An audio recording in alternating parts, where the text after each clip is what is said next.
കെട്ടിപ്പടുത്തതിന്റെ ചോരയിലും വിയർപ്പിലും ഒരു തുള്ളി ചോരയോ ഒരു തുള്ളി വിയർപ്പോ ഇല്ലാത്ത ആളുകൾക്ക് ഈ രാജ്യത്തെ തകർക്കുന്നതിന് യാതൊരു മനസാക്ഷിക്കുത്തും ഉണ്ടാവേണ്ട കാര്യമില്ല. കാരണം ഈ രാജ്യം അവരുടേതല്ല. അവർ ഈ രാജ്യം കെട്ടിപ്പടുത്തതിൽ ഒരു തുള്ളി രക്തം പോലും പങ്കിട്ടിട്ടില്ല. ബഞ്ച് ഓഫ് തോട്ട്സ് എന്ന പുസ്തകത്തിൽ RSSന്റെ സ്ഥാപകൻ നേതാവ് 2 ചെറുപ്പക്കാർ ഈ രാജ്യത്തെ സ്വാതന്ത്ര്യ സമരത്തിൽ പങ്കെടുക്കാൻ വരുന്നുണ്ട്. അവരോട് സദാശിവ ഗോൾവാക്കർ പറയുന്നു, നിങ്ങൾക്ക് വേറെ പണിയില്ലേ? നിങ്ങൾ എന്തിനാ ഈ സ്വാതന്ത്ര്യ സമരത്തിൽ പോയി പങ്കെടുക്കുന്നു? ഞാൻ തമാശ പറയുന്നല്ല. കുരുക്ഷേത്ര പബ്ലിക്കേഷൻ ഇറക്കിയ പുസ്തകത്തിൽ പറയുന്നുണ്ട്, നിങ്ങളൊന്ന് വായിച്ചു നോക്കണം. RSS പ്രസിദ്ധീകരിച്ച പുസ്തകമാണ്. നമ്മൾ ആരെങ്കിലും ഇനി കള്ളം പറഞ്ഞത് വേണ്ട.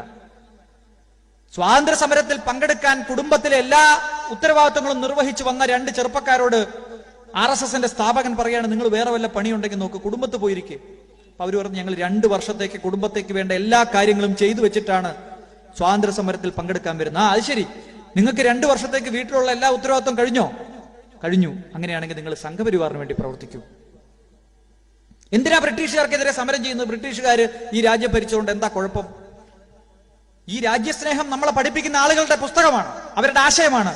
അവർ 200 വർഷത്തിലധികം ഈ രാജ്യത്തെ കട്ടുമുടിച്ച ദ്രോഹിച്ച ബ്രിട്ടീഷ് സാമ്രാജ്യത്തിനെതിരെ ഒരു കൈപ്പടി പോലും ഒരു സംഗതി പോലും ചെയ്തിട്ടില്ല എന്ന് മാത്രമല്ല, അവർക്ക് വിടുപണി ചെയ്യുന്ന ഒറ്റുകൊടുക്കുന്ന പാരമ്പര്യമാണ് ഈ രാജ്യത്തെ സംഘപരിവാറിന്റെ.